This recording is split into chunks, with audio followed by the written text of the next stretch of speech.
Bonjour, donc on va continuer donc ce panorama donc sur les terres rares. Cette fois-ci, on va aller voir donc au niveau de la ressource. Donc je présente plutôt les processus en fait, parce que les deux exposés suivants vont plutôt parler donc de la ressource en termes de stratégie, en termes de management quantitatif. Donc sur ce transparent en haut, ce que vous voyez, c'est de gauche à droite le gisement de classe mondiale de Bayan-Obo en Chine, là, dont vous avez déjà entendu parler dans l'exposé précédent. Et puis à droite, c'est Mount Weld en Australie, dont on reparlera. Ce sont deux gisements dont je parlerai très brièvement, évidemment. Et puis au centre, c'est un joli cristal de monazite trouvé en Suisse. Donc la monazite, on en reparlera aussi. Alors les métaux rares, que je préfère appeler les éléments rares, parce qu'en fait, beaucoup de ces éléments rares, par exemple le lithium ou les gros alcalins rubidium et sédium, ne sont pas utilisés tellement sous forme métallique, mais plutôt sous forme de composés chimiques. Et donc ils sont ici représentés en rose.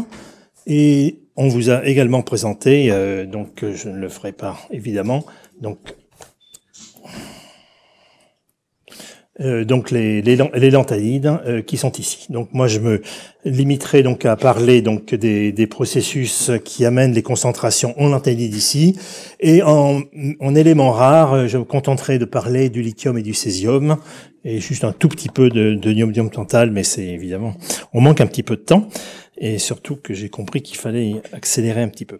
Donc les éléments rares, les terres rares en particulier, donc les lanthanides, ne sont pas si rares que ça. Lorsqu'on regarde, donc là il s'agit d'une concentration moyenne, donc sur une échelle logarithmique. Très souvent on aura des concentrations en échelle logarithmique, ce qui permet une représentation commode, mais qui peut gommer donc les différences qui semblent subtiles alors que les sauts quantitatifs sont considérables. Et lorsqu'on regarde donc les lanthanides, donc dont vous avez donc fortement entendu parler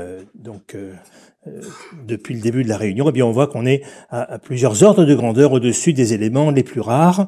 Et en fait, une des questions qui est très intéressante à la fois au niveau géochimique et au niveau minéralogique, c'est pourquoi est-ce que finalement la ressource en terres rares est en fait plus rare entre guillemets que par exemple la ressource en platine ou en or. Tout le monde a déjà vu au moins des photos de pépites d'or ou de platine, et pourtant ce sont des éléments qui sont beaucoup plus rares. Et bien c'est lié au fait qu'on a des processus géochimiques qui sont bien plus efficaces, notamment associés donc à l'existence de différents redox, de différents degrés d'oxydation plutôt, qui vont permettre au processus géochimique d'amener des concentrations absolument spectaculaires de ces éléments.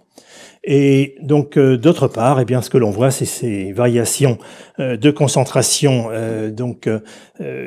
entre les éléments, entre les lanthanides plutôt de masse paire et de masse impaire, sur lesquels je reviendrai dans un instant. Alors au niveau historique, c'est un transparent que j'aime bien parce que il nous montre à quoi ressemble lorsqu'on est sur le terrain donc ces minéraux de terre rares. Il s'agit de la mine historique d'Ytterby, donc qui a donné justement l'ytterbium, donc petite île qui est un peu au large de la côte au large de Stockholm, dans laquelle on a trouvé quatre éléments chimiques, quatre terres rares qui ont été trouvées sur ce gisement. Ce gisement a été exploité pour le feldspath alcalin essentiellement, donc pour faire de la porcelaine. Et on trouvait au milieu de ce feldspath des petits minéraux qui, comme vous voyez ici, donc dans le meilleur des cas, sont un peu plus sombres, enfin ne sont pas très très visibles. Et c'est vraiment admirable que ces minéraux, qui sont en fait des minéraux extrêmement complexes en composition et en structure, aient été isolés dès le XVIIIe siècle et début du XIXe siècle, et qu'on en ait trouvé donc les éléments chimiques nouveaux. Ce transparent, c'est juste, donc on y reviendra à la fin. C'est juste pour dire les gisements de terres rares qui sont très brièvement représentés ici concernent en fait toutes les quelques dizaines de kilomètres externes de la Terre, ce qu'on appelle la croûte continentale essentiellement, avec des processus extrêmement variés. On va avoir du magmatisme, donc on va être concerné par des silicates fondus. On va voir des fluides à haute température qui vont circuler, donc c'est l'hydrothermalisme. On va voir de l'altération continentale, la formation de latérites, par exemple, de sols tropicaux. Donc on a des processus très très différents qui vont amener ces concentrations de terres rares. Et donc ça peut donner effectivement une impression complexe, et je vais évidemment vous présenter une simplification, j'espère pas trop outrancière, donc de ces processus. Alors d'abord, un peu de prudence sur l'abondance de ces terres rares. En fait, leur concentration varie énormément. Donc, en fonction des terres rares légères et des terres rares lourdes. Et en fait, lorsqu'on les oppose, donc ici, il s'agit donc encore une fois d'une échelle logarithmique, la concentration de la croûte terrestre. Et donc ici, j'ai reporté donc les numéros atomiques. Les symboles des éléments sont représentés ici. Et ce que l'on voit effectivement, c'est que les éléments pairs sont toujours plus abondants que les éléments impairs. On est sur 2 ordres de grandeur de différence entre les terres rares les plus légères, les terres rares les plus lourdes. Et la différence de comportement géochimique entre ces terres rares ne viendra pas du fait qu'elles sont légères ou lourdes, elle viendra essentiellement, et on verra que les parcours sont donc très différents, elle viendra de la différence de taille de ces éléments. Et cette différence de taille va s'accompagner, et elle viendra au niveau économique. La différence entre ces terres rares lourdes et légères vient justement de ces variations de concentration, donc que vous voyez ici.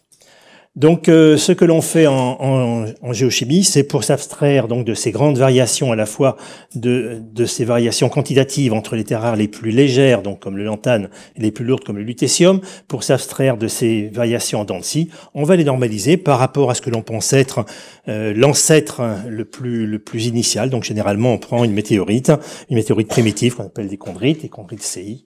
Et on va avoir à ce moment-là, vous voyez, toujours la croûte continentale. Vous voyez qu'on a pu lisser comme ça sur le cortège de terres rares. On a pu lisser ces variations en dents de scie. On a pu diminuer le contraste de concentration également entre les terres rares légères et lourdes. C'est intéressant pour étudier les processus de concentration des terres rares, parce que si on norme par rapport à un corps parent, on dit par exemple j'ai un magma qui s'est mis en place et puis j'ai un gisement qui en a dérivé, eh bien ça va permettre de regarder de quelle façon les éléments se sont concentrés par rapport à l'alimentation en terres rares tout à fait initiale évidemment de ce qui a pu in fine aboutir à un gisement. Ce qui est très très intéressant, c'est de voir que les terres rares vont se concentrer lorsque l'on est dans alors ça c'est au niveau donc de plus haute température, lorsqu'on est avec des magmas, elles vont se concentrer dans des magmas qui sont très exotiques, donc des magmas sur lesquels je reviendrai dans un instant, qui sont des carbonatites par exemple, qui se trouvent lorsque vous fondez un tout petit peu de croûte. Et alors, les terres rares ont une affinité pour les silicates fondus très importante, ou réciproquement, c'est qu'elles ne sont pas à l'aise dans les minéraux courants du magma, et de la roche, excusez-moi. Et donc, lorsque vous allez fondre votre silicate fondu, eh bien, vous allez concentrer naturellement les terres rares dans ces premiers jus de fusion. Et c'est ce que l'on va observer. C'est ce qu'on va observer donc dans ces carbonatites. C'est ce qu'on va également observer dans des granites qui sont parfois très enrichis en alcalin. Et c'est une pétrologie, en fait, ce sont des roches plutôt qui sont extrêmement complexes avec des noms très exotiques. Et c'est vrai que la minéralogie des terres rares fait parfois un petit peu peur, tellement elle est spécifique. Et alors, ce que l'on aime bien regarder, c'est justement essayer de comprendre comment les terres rares vont se partager lorsque vous avez un silicate fondu, un minéral qui se forme. Le choix de la terre rare, le choix de la terre rare, il est presque toujours pour le silicate fondu. Et donc, cette courbe ici, on fait le rapport entre la concentration d'une terre rare dans le minéral et de la terre rare dans le milieu où le minéral se forme. Si on est à 1, c'est-à-dire ici, l'élément chimique est indifférent. Si on est au-dessus de 1, l'élément chimique va se concentrer dans le minéral. Et si on est en dessous de 1, eh bien l'élément chimique ne va pas rentrer dans le minéral et il va rester dans le milieu de formation. Donc ici le magma. Et vous voyez qu'on a des ordres de grandeur pour certains minéraux, des minéraux très très courants. Là c'est de l'olivine, un minéral très courant que l'on trouve par exemple dans des basaltes. Eh bien les terres rares ne vont pratiquement pas rentrer dans cette olivine. Et donc, on a effectivement des processus de concentration dans le magma qui sont relativement efficaces. On va ainsi naturellement concentrer ces terres rares, augmenter la concentration des terres rares, qui ne sont quand même pas très très fréquentes. Et la dernière remarque sur ce diagramme, c'est l'europium. Au niveau de l'europium, il y a effectivement anomalie au niveau de l'europium. C'est lié au fait que dans les processus naturels, on est réducteur. Une partie de l'europium est divalent. Et l'europium divalent, on va le voir dans un instant, eh bien, il a une taille plus grande. Et donc, il va pouvoir remplacer des alcalinotéreux. Et donc, ces alcalinotéreux vont le piéger sélectivement par rapport aux autres lanthanides. Donc, les terres rares sont en fait un marqueur géochimique exceptionnel. Beaucoup de géochimistes utilisent en routine justement le traçage par les terres rares, non pas du tout dans un but de comprendre les gisements de terres rares, mais plutôt pour comprendre la dynamique et l'efficacité des processus géologiques, donc quel que soit le niveau de la terre, au niveau de la croûte, au niveau du manteau. Alors là, pour essayer d'avancer un petit peu dans la compréhension de la formation des gisements de lanthanides, j'ai essayé de me placer en tant que minéralogiste au niveau du rôle que va jouer le minéral, un petit peu comme filtre par rapport aux différents lanthanides qui vont pouvoir se trouver lorsque le minéral se forme dans le magma.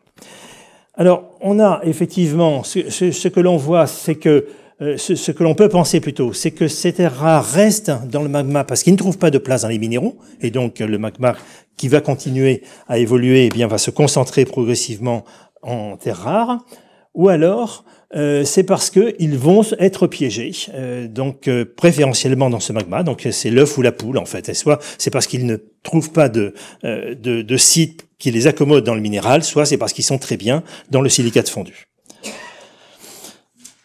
On a ainsi des différences de taille entre les terres rares légères et les terres rares lourdes. Donc, c'est ce que l'on va voir dans le transparent suivant. Ça va amener donc des sites de taille différente, donc qui s'expriment par ce qu'on appelle le nombre de coordination, c'est-à-dire le nombre de voisins autour de votre terre rare. Et ces nombres de voisins sont différents entre les terres rares légères et les terres rares lourdes. Et la conséquence, c'est que ce ne sera jamais le même minéral qui va pouvoir accommoder les terres rares légères et les terres rares lourdes, parce que les minéraux, ils ont un type de site particulier, qui donc va, dans les cas favorables, lorsqu'ils ont des sites suffisamment grands pour accommoder les terres rares, qui donc va accommoder soit les terres rares lourdes, soit les terres rares légères. Et c'est cette logique, en fait, qui est intéressante donc à suivre au niveau de la cristallochimie. Donc cette logique est liée donc à cette contraction des lanthanides, c'est-à-dire le fait que la taille des lanthanides, comme on vous l'a déjà montré, je crois que c'est Jacques qui a dû le montrer, donc la taille des lanthanides diminue progressivement. Ici, on a les deux autres terres rares qui sont l'yttrium et surtout le scandium, et effectivement, leur petite taille fait qu'ils vont avoir un comportement géochimique similaire aux terres rares dites lourdes, mais qui sont en fait beaucoup plus légers. On a les deux anomalies, une dont j'ai déjà parlé, qui est l'europium divalent. Donc si lors des processus géologiques, on est en condition réductrice, on va avoir en formation d'europium divalent, et donc il va rentrer sélectivement dans les minéraux qui pourront l'accommoder, puisqu'il a une taille qui est nettement supérieure à l'europium trivalent. Et pareil, lorsqu'on est en condition de surface, on va avoir le cérium qui va changer de degré d'oxydation, qui va donner CO2, c'est un composé dont on a déjà entendu parler, la cérianite, que l'on trouve effectivement dans des sols tropicaux, dans les profils latéritiques. Et alors, ce qui est intéressant, c'est que lorsqu'on compare, alors les rayons ioniques, ça ne vous dit probablement rien, effectivement, faut passer sa vie dans les sites cristallins pour que ça dise quelque chose. Ce qui est intéressant, c'est plutôt de voir par rapport aux éléments chimiques un peu plus courants. Donc, par exemple, les alcalinotéreux, donc les grands alcalinotéreux, les alcalinotéreux plus communs comme le calcium. Donc, effectivement, des minéraux calciques vont pouvoir piéger les terres rares légères parce qu'elles se trouvent effectivement à avoir la taille de ce calcium. Réciproquement, les minéraux qui contiennent par exemple du zirconium, on a parlé de l'eudialyte, un zirconosilicate, en fait, lorsqu'il va piéger les terres rares, la faible taille des sites qui contiennent le zirconium fait que l'on pourra seulement accommoder les terres rares les plus lourdes. L'uranium, pourquoi est-ce que effectivement beaucoup de minéraux de terres rares contiennent de l'uranium ou du thorium? Le thorium est un peu différent comme rayon ionique de l'uranium. Eh bien, c'est parce qu'on est exactement en plein dans le rayon ionique de l'uranium. Donc, l'uranium va pouvoir effectivement être accommodé dans les mêmes sites que les terres rares. Et Et donc, au contraire, des éléments chimiques comme par exemple le fer ferreux ne convient pas du tout pour accommoder les terres rares. Ce sont des sites, effectivement, c'est pour ça que par exemple l'olivine montrait des coefficients de partage si faibles, c'est-à-dire ne piégeait pas donc les terres rares dans son réseau. Donc vous voyez qu'on a une logique en fonction de la nature des structures, des sites possibles dans les minéraux et en fonction de la taille des terres rares, selon qu'elles sont des terres rares légères ou lourdes. Et alors c'est là où je voulais en venir, c'est que les différentes familles de minéraux ne vont pas, un minéral c'est une structure qui est donnée, et ne vont pas avoir n'importe quoi comme site. Et donc ces nombres de coordination, vous voyez, on peut avoir des nombres de coordination très grands, donc plus vous avez de voisins et plus votre site va être grand, moins vous avez de voisins et plus le site devient petit. Eh bien, petit à petit, en passant donc d'un chiffre à l'autre, lorsque ce chiffre diminue, on va accommoder des terres rares lourdes, les terres rares légères, excusez-moi, puis des terres rares lourdes dans les sites les plus petits. Et on voit les contrastes entre les grandes familles, les contrastes entre, par exemple, les carbonates qui vont pouvoir piéger ces terres rares légères, des carbonates, des silicates et les phosphates, et au contraire, par exemple, des oxydes, des fluorures qui vont accommoder donc des terres rares plus lourdes. Ce n'est pas lié au fait que ce soit un silicate ou un phosphate, c'est peut-être une simplification un petit peu trop grande, mais c'est pour dire que lorsqu'on regarde une structure du minéral, eh bien on peut penser vers est-ce que les terres rares vont ou non rentrer, ou quel type de terres rares pourront ou non rentrer dans ces minéraux. Alors les minéraux terres rares, c'est presque aussi compliqué que les roches dans lesquelles on les trouve, notamment les roches magmatiques dans lesquelles on les trouve. Ce sont des espèces qui sont parfois très complexes, extrêmement complexes chimiquement. Elles ont des structures qui sont difficiles. Donc ça fait le plaisir effectivement des minéralogistes qui travaillent sur les structures de minéraux. Mais très souvent ces minéraux sont relativement rares, voire exotiques. Et ce qui est intéressant, c'est de voir qu'on a beau avoir près de 300 minéraux, en fait, l'essentiel des terres rares, on va les retrouver dans 3 minéraux seulement. Donc pas de panique, effectivement, et c'est peut-être très compliqué, mais on a quelques espèces importantes qui vont regrouper donc l'essentiel de ces terres rares, donc des phosphates, des carbonates. Et je vais juste vous présenter donc brièvement donc ces minéraux. Donc là ce sont des phosphates. Alors ces phosphates, il y en a deux. Il y a le phosphate d'yttrium, donc YPO4, c'est le xénothime qui est ici. Et à côté, donc c'est la monazite, dont vous avez déjà entendu parler. Quelle est la différence entre les deux? Alors d'abord faisons des choses très très simples. Donc ce sont des phosphates. Le phosphore se trouve dans ces petits tétraèdres. Et vous voyez ces grandes caches, c'est là-dedans que se trouve le cation. On va pas regarder ça dans le détail. La différence entre les deux, c'est que on va avoir un site un peu plus grand dans le cas de la monazite que dans le cas du xénothime. Et effectivement, l'un va du coup pouvoir accommoder essentiellement les terres rares légères, donc plus grandes, parce qu'il y a 9 voisins, c'est plus grand que 8 voisins, comme l'autre forme qui est ici, le xénothime, et qui, elle, va plutôt, effectivement, va piéger préférentiellement, donc les terres rares les plus lourdes. Donc, c'est intéressant, donc, de voir cette efficacité de traçage, de filtrage, cristallochimique. Et là, ce sont les minéraux, donc, avec à gauche, donc, une monazite, et à droite, donc, le phosphate d'yttrium, le xénothime, venant du Brésil. Le troisième minéral dont je voulais parler, c'est la bastnaésite, donc un carbonate qui essentiellement accommode donc des terres rares légères. Donc vous voyez même c'est essentiellement des formes sériques qui sont les plus importantes. Il y a aussi des formes avec pour des terres rares plus lourdes.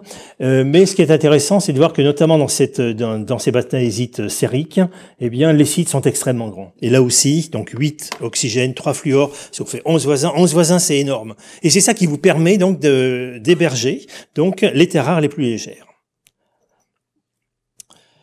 Beaucoup de minéraux, donc rassurez-vous, c'est fini. On va pas voir les 270, mais ces minéraux qui, à ce moment-là, vont montrer une très très grande diversité, donc pas du tout la même importance économique. J'ai mis également donc un minéral un peu plus courant, c'est un phosphate de calcium qu'on appelle l'apatite, qui est photographié ici en excitation ultraviolette. C'est tout simplement pour rappeler que dans la nature, donc Jacques Lucas vous a montré la fluorescence effectivement de composés synthétiques, on a aussi de la fluorescence dans les composés naturels. Cette fluorescence nous intéresse beaucoup, cette fluorescence bleu-violette, c'est la fluorescence de l'europium divalent, et donc ça veut dire qu'effectivement c'est un minéral qui s'est formé dans des conditions réductrices, et donc ça donne un message justement géochimique qui est tout à fait intéressant. Alors lorsqu'on regarde les concentrations en terres rares dans ces minéraux de terres rares, évidemment, ce n'est pas une surprise. On va avoir des abondances vraiment extrêmement importantes, toujours normées donc par rapport donc à ces météorites primitives. On est donc heureusement sur des concentrations de l'ordre de 100 000 voire plus. Et j'ai mis ce diagramme à cause de l'énorme variation des proportions de terres rares entre terres rares légères et terres rares lourdes selon les structures. Le phosphate d'yttrium dont on parlait il y a un instant, le xénothime, vous voyez justement qu'il va piéger préférentiellement les terres rares lourdes. Et quand on dit préférentiellement, on est pratiquement sur 2 ordres de grandeur. Et au contraire, le carbonate, la bastéésite, vous voyez qu'on est sur plusieurs ordres de grandeur entre les terres rares légères et les terres rares lourdes. C'est-à-dire qu'effectivement, lorsqu'on parle de terres rares, enfin de l'anthanie même de façon générale, c'est parfois extrêmement approché comme langage, parce qu'en fait, comme ça a été rappelé par Alain là il y a un instant, les terres rares légères, le cérium notamment, n'a pas exactement la même valeur que les terres rares lourdes. Donc là, vous voyez effectivement le contrôle extrêmement important, le contrôle cristallochimique extrêmement important exercé par les minéraux sur ces cortèges de terres rares. Alors les gisements dans lesquels on va trouver les terres rares, comme je vous l'ai dit, sont des gisements qui sont parfois associés à des roches très exotiques. C'est le cas des gisements magmatiques, donc je vais en parler un petit peu. On va avoir, donc là on est au stade silicate fondu. Ici, on est au stade circulation de fluide à haute température. Donc, ce sont des gisements hydrothermaux avec des effets notamment de complexation qui vont faciliter le transport des terres rares dans ces conditions. Et donc des gisements ensuite de basse température. Ça a été longtemps des gisements des dépôts de minéraux lourds. En fait, c'était des minéraux comme la monazite justement qui sont résistants à l'altération, qui sont denses, donc ils vont pouvoir se concentrer, par exemple, sur des plages. Mais on a plus récemment, maintenant, on a des gisements associés vraiment à de l'altération chimique, notamment sous climat tropical, sous climat intertropical, parce que l'altération est à ce moment beaucoup plus efficace que sous climat tempéré. On a donc, on va donc trouver des gisements associés à des latérites, les gisements associés donc à des argiles, donc ce qu'on appelle de forme ionique, dont on parlera très brièvement, et puis donc ce ne sont pas du tout des gisements, mais bon, ça a défrayé un petit peu la chronique. En regardant les concentrations d'air rare du plancher océanique au niveau Pacifique, eh bien, effectivement, on trouve des concentrations vraiment spectaculaires en terres rares. Ça repose le même problème pour ceux qui s'en souviennent que les nodules de manganèse, il y a quelques dizaines d'années, c'est effectivement l'exploitation des ressources sur un plancher océanique, à la fois en termes de viabilité économique et en termes environnementaux. Donc ces mines sont souvent exploitées depuis longtemps. Donc là, c'est la péninsule de Kola, par exemple, donc approvisionnement majeur pour l'ex-URSS et la Russie. Donc les gisements magmatiques, on est au-delà du cercle polaire. La mine au Mountain Pass en Californie, dont on a déjà déjà parlé. Donc on est toujours sur un gisement associé donc à du magmatisme, avec c'est un peu plus compliqué simplement du magmatisme. On va effectivement des variations énormes de coloration de la roche associées à une altération hydrothermale poussée, donc des fluides qui ont circulé. Et donc le gisement de Bayan-de-Bo, qui est un gisement polymétallique, donc comme ça a déjà été mentionné, donc dans le nord de la Chine. Le dernier type d'exemple, là on est dans les gisements latéritiques, l'épaisseur des sols est vraiment très importante ici, et donc c'est Montwell dans le sud-ouest australien en fait. Mais c'est une latérite qui s'est pas développée n'importe où, elle s'est développée sur une carbonatite. Cette carbonatite, c'est une roche, je vous ai déjà parlé, c'est-à-dire qu'elle est déjà enrichie, elle est déjà un petit peu riche en terres rares. Donc on a une diversité extrêmement grande de types de gisements, évidemment, donc c'est impossible de regarder ça en détail, mais c'est extrêmement intéressant parce que les terres rares vont nous aider à mieux comprendre aussi, alors ça c'est un point de vue vraiment fondamental, ils vont nous aider à comprendre les processus géologiques, justement, qui se passent lors de ces différents événements géologiques. Alors, les carbonatites, donc qui sont des roches extrêmement particulières, donc qui sont très riches en carbonate, dont les conditions de formation ne sont pas encore très bien connues. C'est le gisement donc de californien de Mountain Pass. Vous voyez donc effectivement on va trouver donc des proportions de carbonate qui sont très importantes, et évidemment les terres rares se trouvent associées à un carbonate aussi. Donc on a une concentration en terres rares qui est vraiment remarquable, mais comme je vous l'ai dit et comme on l'a vu sur la photo, effectivement les fluides hydrothermaux et les circulations ont probablement circulé et ont probablement favorisé cette concentration. Les roches peralcalines donnent une vision un peu plus entre guillemets simple en fait, hein. Donc c'est des gisements que l'on va trouver lorsqu'on commence à fondre la croûte continentale, par exemple, lorsqu'on va ouvrir cette croûte continentale au niveau d'un rift ou lorsqu'il y a un point chaud. Donc les premières gouttes de liquide fondu vont s'enrichir en terres rares, puisque je vous ai montré tout à l'heure que ces terres rares entre guillemets, préfèrent donc être dans le silicate fondu que être dans les minéraux. Et donc ça va donner donc les gisements de la péninsule de Kola, avec une minéralogie extrêmement compliquée. Donc là, on a perdu les minéraux simples, on se trouve dans des minéraux qui sont des minéraux complexes, et donc je n'en parle pas beaucoup plus. Mais ceci dit, ce sont des minéraux qui sont la ressource en terres rares. Donc là, c'est Mountain Pass, donc en Californie. Donc j'aime bien cette photo parce que donc ça c'est le gisement exploité par Molycorp, qui était l'exploitant historique, je dirais. Et donc juste à côté, donc je crois que ça se fait de temps en temps, eh bien il y a une autre compagnie qui est venue se mettre vraiment quasiment limite de barrière pour s'installer. Donc c'est un énorme projet développé par une société canadienne pour essayer de voir si il y a effectivement une prolongation au gisement qui n'est pas dans le périmètre donc qui a été accordé à Molycorp. Et donc la distribution en terres rares de ces gisements vous montre l'énorme abondance en cérium. Vu ce qu'Alain Relat vous en a dit, effectivement, c'est pas une urgence économique comme type de ressources en terres rares, et c'est pour ça que le terme de terres rares en général est un peu trompeur. Les gisements hydrothermaux continue à poser des problèmes en termes de compréhension et il y a eu beaucoup d'études expérimentales qui ont été faites dessus, tout simplement parce que les terres rares ne sont pas très mobiles dans les milieux géologiques, et donc c'était important de comprendre comment est-ce qu'on pouvait remobiliser des concentrations importantes de terres rares pour arriver à des gisements de grande taille. Et les complexations par les chlorures notamment, semblent, contrairement à ce que l'on voit à basse température, semblent être au-delà de 250 degrés, dans des conditions vraiment hydrothermales, semblent être une façon de complexer les terres rares et d'ainsi de permettre leur transport, donc grâce à ces fluides hydrothermaux.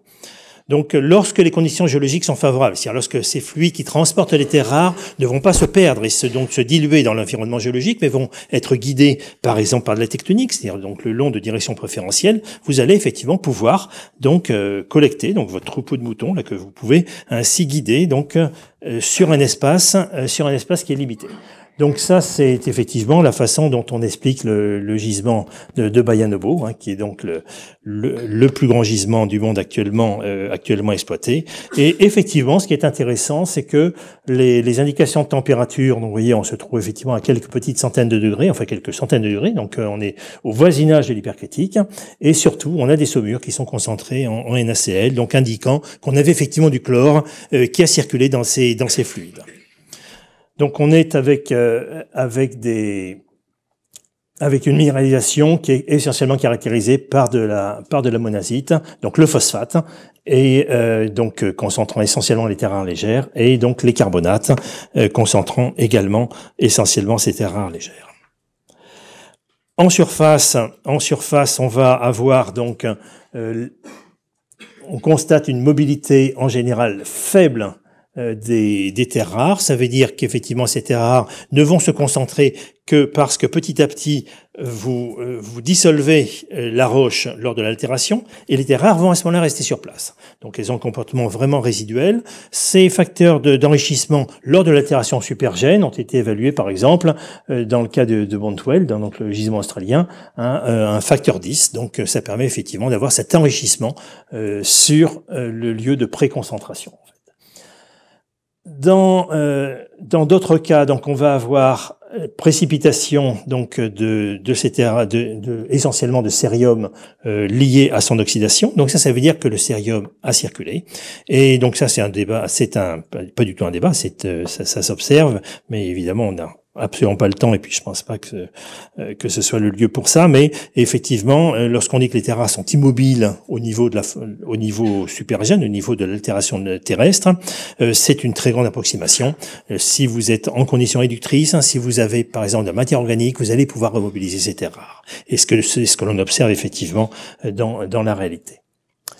Un avant-dernier exemple, ce sont ces gisements dont Alain Rolla a parlé, qui sont donc l'absorption des terres rares à la surface de certaines argiles. Donc ça, on est en Chine du Sud. Les concentrations sont faibles, mais et là aussi, on retrouve la logique cristallochimique. Ce sont logiquement les terres rares lourdes qui sont piégées à la surface de ces argiles. Les terres rares légères, effectivement, vont avoir une attraction beaucoup plus faible pour les surfaces chargées de ces argiles. Donc là aussi, on a une logique cristallochimique qui directement va faire le tri des terres rares, non pas encore une fois entre le fait qu'elles sont lourdes ou légères, mais par le fait qu'elles sont de taille importante ou de taille plus petite, sous forme ionique évidemment. Et donc ces argiles, et donc le dernier point qui était donc ces mêmes argiles, mais c'est non plus au niveau continental, mais sur le plancher océanique, effectivement, ça avait fait l'objet d'une publication dans Nature il y a 2 ans, où vous voyez donc les grands spots. Donc on est sur le plancher pacifique, et les grands spots sont effectivement des zones de concentration importante donc en terres rares, donc montrant qu'effectivement cette ressource en terres rares n'est pas négligeable du tout. C'est beaucoup plus intéressant que ça. C'est en fait, ça montre que ces terres rares sont légèrement mobiles en milieu océanique. Alors là, on se souvient qu'il y a du chlorure de sodium dans l'eau de mer, donc peut-être que la présence de chlorure peut aider à ce transport qui permet ensuite cette reconcentration. Et donc sur ces gisements chinois, eh bien ce que l'on voit, c'est effectivement que on va avoir donc de l'yttrium, on va observer aussi donc des terres rares lourdes, et vous voyez d'ailleurs entre parenthèses l'énorme contraste entre les numéros atomiques impairs et pairs, ces derniers étant beaucoup plus abondants que les terres rares de numéros atomiques impairs. Donc un schéma qui est vraiment très très différent. Donc ça c'est une carte qui est un petit peu complémentaire à celle qu'Alain Rolla avait présentée, une carte que j'aime bien parce qu'elle fait le tri entre ce qui est actuellement en production et puis les projets qui sont de plus en plus lointains. Disons que les projets en triangle sont lointains, et les carrés ce sont des productions passées ou récentes. Et effectivement ce que l'on voit, c'est que donc ça c'est Montwell en Australie par exemple, les gisements chinois oui, et donc la péninsule de Kola, Mountain Pass, donc les grands classiques.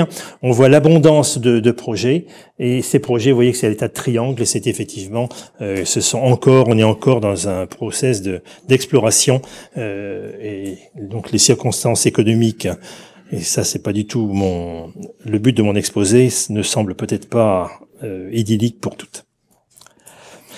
Les impacts, on a déjà parlé des éléments associés, donc je n'insisterai pas beaucoup. Et donc c'était effectivement, j'avais surtout mis ce transparent pour les pratiques passées dans les traitements des gisements associés à des argiles et à des complexes ioniques absorbés sur les argiles. Vous voyez les conditions dans lesquelles ça se faisait autrefois, avec ces petits étangs dans lesquels on va avoir justement ces traitements acides qui se font peut-être pas totalement dans les normes les plus rigoureuses. Et donc, c'est des choses qui changent totalement maintenant, et donc c'est très bien. Voilà, donc je vais terminer donc sur quelques éléments rares. Alors les éléments rares, là aussi c'est un peu en dehors du but de l'exposé, mais j'ai trouvé que c'était pas inintéressant quand même à mettre. C'était des schémas d'approvisionnement à court terme et à moyen terme pouvant aller jusqu'à une quinzaine d'années, des éléments chimiques qui sont nécessaires pour la production d'énergie propre, avec donc un degré de risque, c'est-à-dire donc l'approvisionnement plus ou moins risqué, et dans ces éléments-là. Et donc ce qui est intéressant, c'est de voir que certains éléments, comme par exemple le dysprosium ou le terbium, vont de toute façon sont considérés comme étant manquants, que ce soit à court terme ou à moyen terme. Et si vous regardez dans le détail, vous voyez que certains éléments, effectivement, ne sont critiques que lorsque l'on est sur le moyen terme. Donc pour ces éléments rares, alors ces éléments rares, moi je vais en rester, comme je vous l'avais dit, essentiellement donc aux alcalins. On se retrouve en fait avec une logique cristallochimique, c'est-à-dire que ces éléments sont rares. D'abord parce que la concentration absolue était faible, hein, c'est le cas notamment par exemple du lithium qui a été fortement brûlé lors des processus de nucléosynthèse, mais c'est aussi lié au fait que on n'a pas de processus de concentration très important. On a ces ions, le lithium il est trop petit, le césium il est trop gros. Et les minéraux, ils sont inflexibles. Les minéraux, c'est une structure qui est rigide. Vous avez des sites qui existent dans les minéraux. Donc c'est trop ou trop peu, et du coup ces éléments chimiques ne vont pas trouver effectivement, ne feront pas trouver de place dans les phases qui vont se former par exemple dans les magmas. Donc dans les magmas lorsque les liquides fondus vont cristalliser petit à petit, les minéraux se forment. Eh bien dans ces minéraux, on n'a pas de site de très grande taille pour héberger le césium, on n'a pas de site de toute petite taille pour héberger des monovalents comme le lithium, des éléments chargés une seule fois. Et donc, ces éléments chimiques vont se trouver concentrés dans les silicates fondus, d'autant plus qu'ils sont très très à l'aise dans les silicates fondus, ils vont compenser la charge de l'aluminium tétraédrique. Donc, on va les retrouver au fur et à mesure que votre magma cristallise. On va les retrouver donc concentrés, et on va les retrouver concentrés lorsque vous avez votre granit là qui monte, votre montgolfière de granit qui monte tranquillement, se mettre en place en profondeur, hein, classiquement vers 4-5 km. Le granit s'arrête parce qu'il est cristallisé. Et là, donc, les fluides qui étaient contenus dedans vont partir. Et lorsqu'ils sont effectivement guidés, tectoniquement, donc là aussi, lorsque les moutons ne se dispersent pas, mais qui sont rassemblés donc dans des environnements, dans des volumes plutôt limités, on va avoir ce qu'on appelle des pegmatites, c'est-à-dire des roches, qui vont nous montrer des cristaux qui sont souvent de grande taille. Et ces roches vont être donc concentrées avec ces alcalins rares, entre guillemets, donc comme le lithium ou le césium, et en plus, ces roches ayant des cristaux de grande taille, ils ont des mailles de libération qui sont agréables, on a des cristaux qui sont pluricentimétriques, donc il n'y aura aucun problème pour bien séparer les alcalins. Les minéraux qui contiennent les alcalins. Et juste un dernier mot pour les gisements, et là je n'en parle pas du tout, les gisements de type salar dont vous avez probablement entendu parler, dont Bolloré s'est porté acquéreur, donc les salars de Bolivie, qui effectivement montrent des concentrations significatives en lithium alors que l'on voit pas de césium. Eh bien c'est simplement l'illustration, c'est une histoire qu'on aime bien en sciences de la Terre, c'est d'expliquer pourquoi l'eau de mer est salée, elle est salée avec du sodium alors que au départ, il y avait autant de potassium que de sodium. Eh bien, le potassium, il est resté, lorsque l'eau ruisselle à la surface de la Terre, le potassium va se piéger sur les fils de silicate. C'est exactement pareil pour le césium. Et vous avez probablement entendu parler des problèmes de contamination en césium-137 à l'occasion d'accidents nucléaires. Eh bien, le césium se piège de façon très efficace sur les surfaces de minéraux. Et donc, lorsque l'eau va ruisseler, eh bien, cette eau va perdre tout de suite, justement, ces grands alcalins. Donc, on n'a aucune chance de les concentrer ainsi. En revanche, le lithium, lui, ne va pas du tout être piégé, il va être bien complexé dans une grosse cache entourée de molécules d'eau. Et lorsque vous avez un bassin qui est fermé, ce qui est le cas effectivement de bassins qu'on appelle endoréiques, c'est-à-dire des bassins dans lesquels l'eau arrive de partout, et puis il n'y a pas de sortie, il n'y a pas de fleuve. L'eau ne peut que s'évaporer. Ce que vous évaporez, c'est H2O, et il vous reste, mais si vous n'avez pas fait de chimie, c'est initialement de l'eau avec plein de substances dissoutes. L'eau s'en allant, eh bien vous cristallisez du NaCl, mais avec justement le lithium qui a eu le bon goût de se trouver transporté. Et donc effectivement, ça fait une ressource potentielle pour l'avenir. Alors, en attendant, en tant que minéralogiste, nous aussi, on prend plaisir à regarder les minéraux. Voici par exemple un des minéraux porteurs du lithium lorsqu'on regarde les pegmatites, donc les roches mises en place à haute température. Donc, le spodumène, c'est ce très beau cristal violet magenta qui est ici, donc qu'on trouve dans les pegmatites. Ce sont des cristaux qui peuvent faire facilement 50 cm en étant totalement transparents.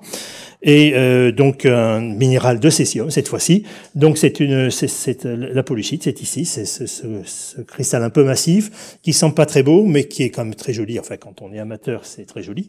Et c'est une zéolite en fait. C'est une zéolite au césium, et on la trouve également dans ces contextes de pegmatite. Et donc c'est tout simplement pour ça, c'est un problème de taille. On n'oublie pas que le césium, c'est ce qu'on sait faire de plus gros dans la nature. Il y a que le francium qui est en dessous, donc pour nous, c'est vraiment ce qui est le plus gros. Et donc, il ne trouvera pas effectivement d'hébergement là-dedans, d'hébergement dans les structures classiques plutôt. Et ce qui est intéressant, c'est qu'il y a une mine, donc dans le Manitoba, qui fait l'essentiel de l'approvisionnement mondial, et c'est justement un gisement de pegmatite. Pour le lithium, eh bien pour le lithium, on va effectivement retrouver des choses un peu voisines. C'est-à-dire que le fait que vous ne soyez pas hébergé dans les structures minérales fait qu'un jour, lorsque votre activité va augmenter, la concentration va augmenter, vous allez former vos propres minéraux. Et donc c'est ce que l'on observe, c'est ce que je viens de vous montrer. Le minéral principal de césium, le porteur principal de césium, c'est un minéral de césium, et le porteur principal de lithium, eh bien un des porteurs principaux de lithium plutôt, c'est un minéral de lithium. Et c'est la seule façon que ces minéraux vont avoir justement pour exister, donc pour se former. En vain, ça peut être parfois un problème de taille. Ça peut être un problème de taille comme pour niobium et tantal. Donc je n'en parle absolument pas plus. Le problème du niobium et tantal, c'est qu'eux, ils ont la bonne taille. Ça, il n'y a pas de problème. Ils pourraient tout à fait remplacer un certain nombre de composants majeurs dans les minéraux, mais eux, ils sont trop chargés. Et donc, les charges 5+, lorsqu'on remplace un ion qui a simplement 2 charges, on ne sait pas faire. On ne sait pas faire sans distordre de façon très importante le réseau du minéral. Et évidemment, énergétiquement, ce n'est pas stable, donc ça ne se fait pas. Et donc, niobium, tantal, ces éléments-là vont eux aussi se retrouver rejetés, des minéraux qui tranquillement se forment, et eux aussi on va les voir arriver à la fin, donc dans ces filons de type pegmatite qui représentent effectivement quelques-uns des gisements majeurs, et eux aussi vont former à ce moment-là leurs propres minéraux, puisque les structures normales des minéraux normaux plutôt ne leur conviennent pas, ils vont former leur propre phase minérale, qui entre parenthèses sont assez complexes. Et alors ce qui est intéressant, c'est qu'on retrouve tout ce monde se retrouve en fait dans les pegmatites. On retrouve des pegmatites avec des alcalins ou avec du tantal et du niobium. Voilà. Et donc j'arrive directement à la fin. Merci de votre attention.